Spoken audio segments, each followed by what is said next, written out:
lim taka Christmas in man ngai ka be se ya kai ni lampo lim takin kan mang zele Vanlalneihpuii Melbourne Rawnggbawlna anaya Christmas te man puya Vanlalneihpuii zai kan ngai thadon ani kan ngai thakhat ta ka zam ngai silo ti hla yan ngai thla hodon te ang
azai ngai thak lo na va han rei ta Vanlalneihpuii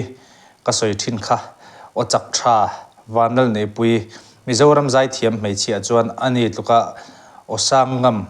le o chak tha hi an lo omani point an tam lowang kati khamo Vanlalneihpuii zai ava han ngai Vanlalneihpuii zai ngai thak ava han nuam thin UPC nula ania ka soi lo thei love khoi hmuna pokal se Rawnggbawlna chu rim chuanin raw takin azai thin Pathian la asaka piang hi a raw ngoi zel mi Thinlung hneh thei ka ti thin kha tuna po hian ani chia mai Melbourne Rawnggbawlna anei me kani atuna hian ngai thak ava han nuam Vanlalneihpuii nge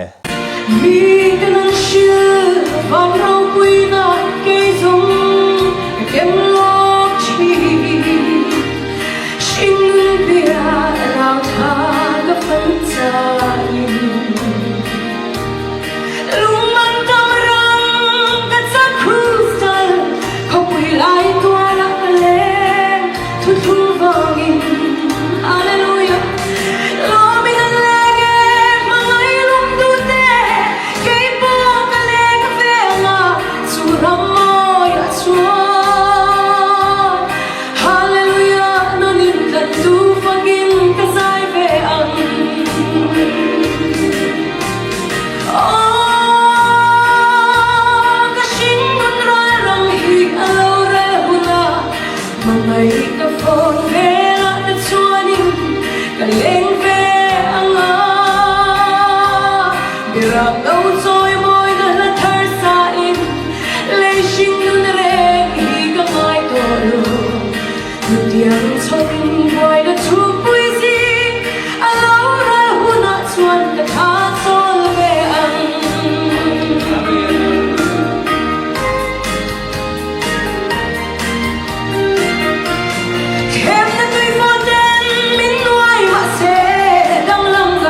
ka Thinlung va han ne em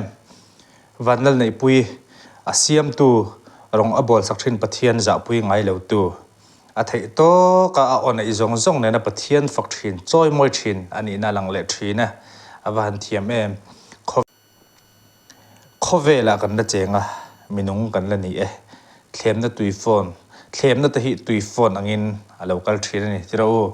thlemna tui phone kar a leng mai la tlan tu ka nei ka zam ngai si lo thlemna engang pon tui phone angin local ma se tlan tu Pathian ni ne ya zam ngai su ngai thla ka ba nuam em du tok phatang